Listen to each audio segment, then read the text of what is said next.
Thunderstruck by Device Heretic. Falling. Earth ponies and unicorns just don't understand. They always seem incredulous. Surely a tribe whose great strength was their wings would inure its foals to falling as a matter of course. Repetition breeds familiarity, does it not? No, idiots, the Pegasi reply. Falling more often just gives them more opportunities to get in touch with how truly awful it is to fall. And on that point, when Pegasi fall, they don't screw around. Like everything that bold tribe does, they fall with gusto. Falling off a ledge is painful. Falling off a building, a recipe for a broken leg. Falling off a cliff is an early grave. But falling off a cloud, tumbling from the very heavens. There's time, then, even for a mind suffused in adrenaline, sautéed in panic, and marinated in dreadful inevitability, to consider not only what is happening and just how much it is going to suck, which is the point where even a very distant fall for an earth pony or unicorn turns into a moment best not reflected upon in too much detail. But for a Pegasus, there's also time to consider just how immensely and terribly you screwed up something you learned to do when you were barely out of diapers. There's a terrible primal shame in that. No matter how old you got, when you fell, you remembered your mom or dad or uncle or whoever flying right there beside you as you gave your wings their first real workout. The terror, the performance anxiety, the need that awoke within you the first time you really flew and weren't just hovering around like a newborn, all of it, betrayed by some waywardness or incompetence on your part, it leaps to mind immediately, even if it legitimately wasn't your fault, as the mind reels for anything to think about except, if a pony goes splat in the woods, but no ponies around to hear it, how long will it take for every pony to come looking for her? Spitfire pursed her lips. She really was morose at times like this. Falling. Of any pony, the captain of the Wonderbolts ought to be used to it. It was part of so many routines to just let your momentum die and go into free fall until you seemed totally lost, then splay your wings out right over the crowd's head so they gasped at your daring. But there you were. That was a controlled action.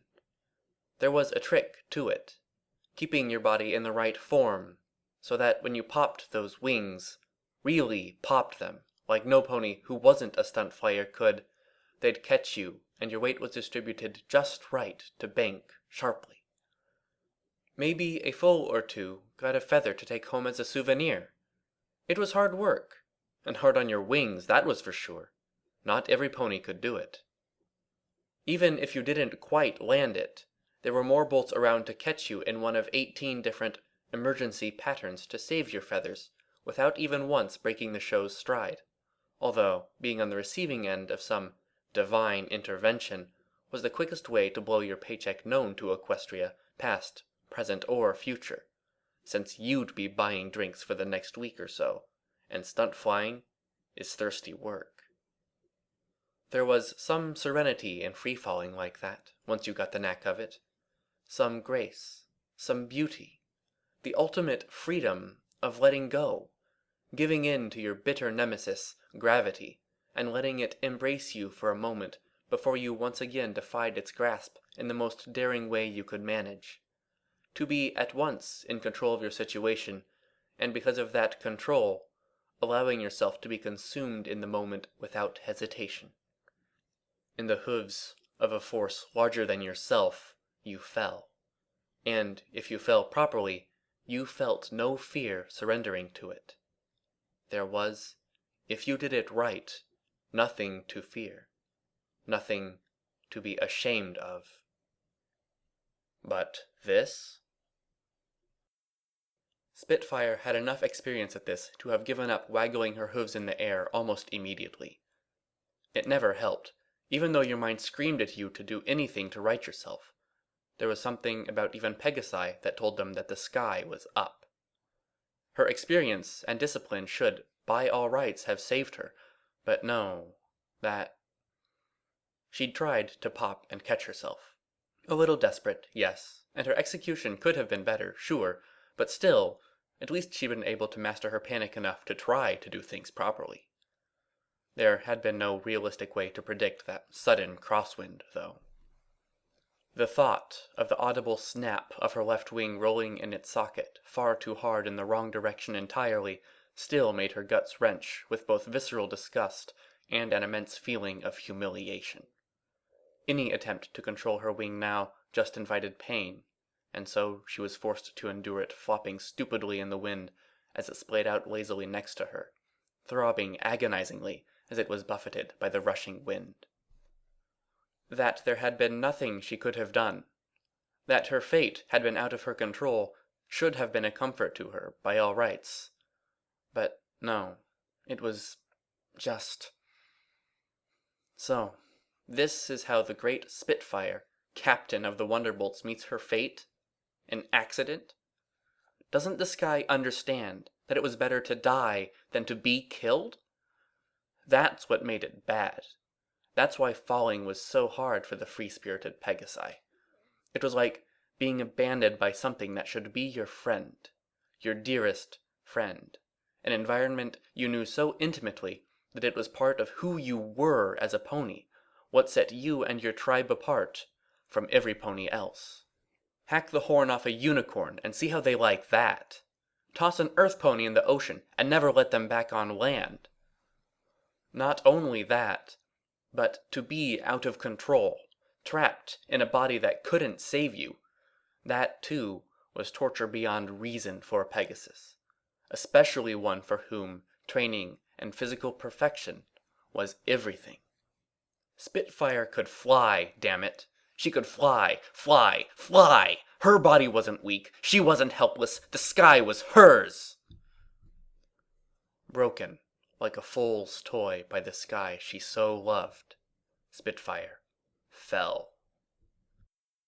Thunderstruck. She shouldn't have gone out. She shouldn't have flown into the darkness, but there was nowhere else to go.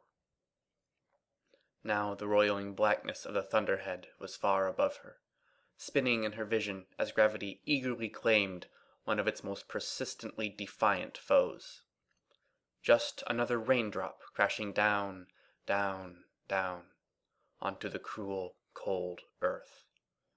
Falling. Thunderstruck. Darkness lapped at the corner of her vision, embracing her, offering the cold comfort of insensibility before the end. Something calm in Spitfire's mind took note of the fact that she was starting to black out. Blood flow to her brain was being restricted, her vision clouding, her ability to control her thoughts minimal, her emotions dull and distant, like a day-old muscle ache. She'd been falling for a long time, hadn't she? 2.5 minutes now, and, at the same time, years. It had nothing to do with choice when she had started falling, just as it had nothing to do with it now. Kicked in the head, tumbling forehead over fetlock alongside the wailing unicorn, Soren and Rapidfire. Sure, but that was only half... no, an eighth of it. Thunderstruck. What other word was there for it? The world, hazy and indistinct through a swimming head, had exploded into color and sound. A ring of vibrant light, furiously, joyously bright, had bloomed before Spitfire's dull eyes, and streaking down from that spectacular burst like a thunderbolt which so boldly marked her, there she was. Spitfire had been watching Rainbow Dash's performance, of course, and, well, she hadn't been terribly impressed. It was a little painful to watch some pony suffer so heavily from nerves, and she was being upstaged by that ridiculous unicorn in her bizarre outfit. That almost took effort. But on that descent, Dash had found something, been transfigured from what could be to what there was, and it was beautiful. Gone was the awkward, nervous mare whose performance anxiety had been so cringe-inducing. There, instead, was a force of nature, the joy of flight and speed embodied and given purpose. Her eyes were always alive with light and passion, but in that moment they blazed like uncut rubies freshly mined, burning bright with joy in the sunlight for the very first time to celebrate their liberation from the earth. An angel dressed in many colors, her coming announced by the thunder of the air itself failing to resist the majesty of her passing. Spectacular. Spitfire had been graced with but a moment for her eyes to widen in stunned surprise before the lance of beautiful light that was Rainbow Dash had her firmly in hoof, carrying her back into the sky they both loved so dearly. If Dash hadn't turned out to be so fun, the fascination would have ended there, but spending the next day with her just threw Spitfire more and more off balance. Brash, yes. Headstrong, yes. Prone to lazing about, yes. A bit stupid sometimes, oh, most certainly, but for all that, dynamic, passionate, eager. Spitfire was used to Wonderbolt's recruits and the accompanying bravado, which was always so thick you needed a very large and very sharp knife to cut through it. But Dash was different, so earnest in her need to succeed, to triumph. You could forgive her anything when she gave you that cocky grin, especially when you knew she couldn't possibly live up to her boasting. She'd try anyways, of course. It was sweet. Spitfire had started falling, completely unplanned. No neat dive, no control.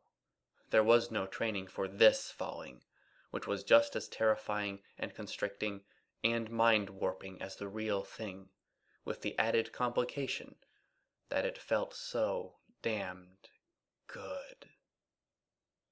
Thunderstruck, as if that bolt had leapt straight off Dash's flanks and nailed Spitfire right in the chest. So, like a fool before flight school, lost and unsure what to do, she'd flailed, both to right herself, so to speak, and to make everything turn out the way she so desperately wanted it to. Somehow, it just never worked. Like at the gala, the really exciting one. "Oh, nice to see you there, Dash. What a nice dress. Come hang out with us. But excuse me while I go over here and, frankly, try to think of something to say to you that isn't, 'Want to come home with me tonight?'" And when she'd organized Ponyville's Pegasi for the Cloudsdale water supply, Spitfire had been unsurprised to hear Dash trying to break the record, of course. That was so like her. What had really caught her attention, though, was watching Dash rally as it became clear that the record wasn't an option. The dream of beating the record was secondary. She had a head on her shoulders. She turned her attention to the task at hand and led her town to success, even making a point of praising her friend for her courage instead of making it all about her, even in front of Spitfire. She'd heard Dash was the element of loyalty, but that just proved it in such a typically passionate, enthusiastic, honest way. Another afternoon with Dash had just been a tailwind, throwing her completely for a loop. Running into her at the royal wedding was just as bad, especially since Soren all but tossed the gleefully gushing young mare into Spitfire's lap, so she'd stop asking him questions about complex aerial maneuvers while he tried to schmooze at some of Canterlot's most eligible bachelorettes. Beautiful, proud, loyal, honest, courageous. It was the simple joy of being in her that made Dash so fascinating. She did everything 110%, even complaining or being lazy. She put more effort into procrastination than some ponies did their jobs. It was almost a thing of beauty in of itself to watch her get really comfortable and nap on a cloud. So to see that much passion and ambition focused so intensely on the dream of flying alongside the Wonderbolts, alongside Spitfire. Of course she'd recruited Dash into the Bolts a few months later. Spitfire had drowned in Dash's glee as she was shown the clubhouse for the first time. She'd gloried in Dash's enthusiasm to begin training, even in the face of the harsh discipline demanded of synchronized performance flying. She'd reveled to hear the trainers gush about Dash's natural talent. She'd almost cried, coming home that first day. Finally, teammates. They could be friends now. So what if she overlooked some disciplinary problems? There were always rough edges to smooth out. And showboating? Well, of course Dash showboats. You would too, Soren, if you weren't so busy stuffing your face until you were too fat to fly straight. And yes, I think that the Rainboom is a great closer. Who cares if we never put rookies on close their first time out? This is special. She is special. She's ready. Flailing, helplessly, as she struggled against a fall in the hands of a force which she was totally unprepared to deal with. Oh, it had all gone so wrong. And somehow, so typically, Dash had tried to blame herself for all of it. Spitfire, her vision almost completely clouded by oxygen deprivation and despair, blinked away some tears that had nothing at all to do with the wind biting at her eyes. No, Dash, no, it was me. I put too much pressure on you. Don't listen to Soren. He's always hard on the newcomers. The team doesn't all hate you. You did great. So what if you didn't quite pull it off? This is just your first... Flailing, lost, out of control in the face of Dash's crushed expression, Spitfire had been so desperate that she'd told the truth. Why did you think? But does any pony ever want to be told that their idol set them up for humiliation out of love? That it was supposed to be a gift? Terrified of Dash's response, somehow knowing that, no matter what was said, it would just be too much, Spitfire had fled, deeper into darkness, and, more crucially, out into the storm. There, as she had been so many other times, she was left thunderstruck, and she fell. It was okay. She deserved to. Spitfire loved that vitality, that passion, the core and soul of Rainbow Dash, the raw, unrestrained creature she had seen that very first day as a multicolored streak scored the sky and descended on her. She drowned in the intensity of Dash's dream of the Wonderbolts, the drive for success, the sheer joy of being alive and flying, and in her love, in her desire for that same passion and joy to be directed at her. You can't give some pony triumph. That's the point. Rainbow Dash didn't want to be put in a position where she was perceived to be the best, to be showcased or put on display. Hers was the dream of chasing the horizon, the next achievement, the next height of skill, and the thrill of earning her victories. If Spitfire hadn't been falling, hadn't been lost and confused, she would have realized that, if anything, her only role in that dream was as a fellow traveler on the winds of glory. Spitfire felt herself slipping away, but managed to keep her eyes upwards, towards the sky that was at once her best friend and her betrayer. Consumed with the rolling fury of the angry sky, punishing her for crushing the dreams of its chosen pony, she barely noticed striking a cloud, her momentum sapped somewhat by it dissolving beneath her. Then another, the impact making her list helplessly. And a third, this one too big for her weight and force to totally dissipate. Spitfire landed hard on her wounded wing with a yelp and bounced, rolling in the air and continuing her awkward descent to earth, tumbling head over hooves. To fall was torture for a Pegasus. To be stricken, out of control, cast down from that dizzying, electrifying thrill of movement and speed and freedom, to struggle against some outside force, humiliated and confused and so alone, as everything you knew and desired was cast to cruel winds, was a very special hell that you risked every day just by spreading your wings. But spread them you did, no matter what. That's what flying was all about. Spitfire opened her eyes and groaned. Beneath her, the sodden earth squelched with her every movement as it became more and more liquid in the downpour of the storm. The harsh rain pounded down on her limp form relentlessly. She'd fallen as far as it was possible to go, as a captain, as a flyer, and as a pony chasing after some pony else. Rock bottom. But in that there was a little mote of comfort, right? A little piece of folksy Pegasus wisdom from the old days, the kind of thing that gets written down on greeting cards. Looking up into the terrified, upside-down face of Rainbow Dash, Spitfire chuckled weakly. Once you've hit the ground, there's nowhere to go from there but up.